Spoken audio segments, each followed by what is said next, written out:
জামাত তার বট বাহিনীর জন্য 6,57,লাখ টাকা ব্যয় করছে এবং তাদের আবাসন প্রশাসনিক কাঠামোর জন্য 2,68,00,000 টাকা ব্যয় করছে। আপনারা যারা মনে করেন জামাতের বট বাহিনীর সাথে কমেন্ট করে পারে উঠবেন, আপনারা পারবেন? আমার কথা বিশ্বাস হচ্ছে না? ইলেকশন কমিশনের ওয়েবসাইটে দেখেন, ওখানে দেওয়া আছে জামাত তার বট বাহিনীর জন্য 6,57,00,000 টাকা ব্যয় করছে। আপনারা পারবেন কেমনে করে? আপনারা এটা কমেন্ট করবেন, পোস্ট করবেন, দেখবেন ধুয়ে দেবে। জামাতের বট বাহিনী যে কি জিনিস 6 কোটি টাকার উপরে ব্যয় করছে, চিন্তা করতে পারেন আপনারা? আসসালামু আলাইকুম প্রিয় দেশবাসী। তো ঘটনা হয়েছে, আমি আসলে সবসময় মাতি না সৌদের দালাল, এর নাম তারেক। মাঝে মাঝে আমের দালালিও করে, কিন্তু এর মাত কথা মানে তো বাদ, এ তো দালাল। দালাল দিকে মনে করে সবেরই একরকম।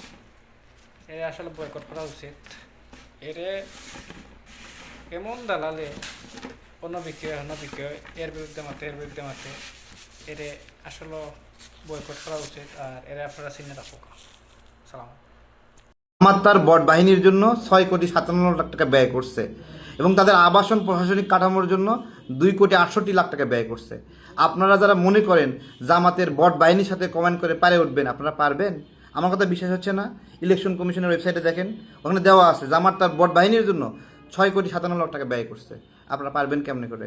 আপনারা এটা কমেন্ট করবেন, পোস্ট করবেন, দেখবেন ধুয়ে দেবে। জামাতের বট বাহিনী যে কি জিনিস 6 কোটি টাকার উপরে ব্যয় করছে, চিন্তা করতে পারেন আপনারা?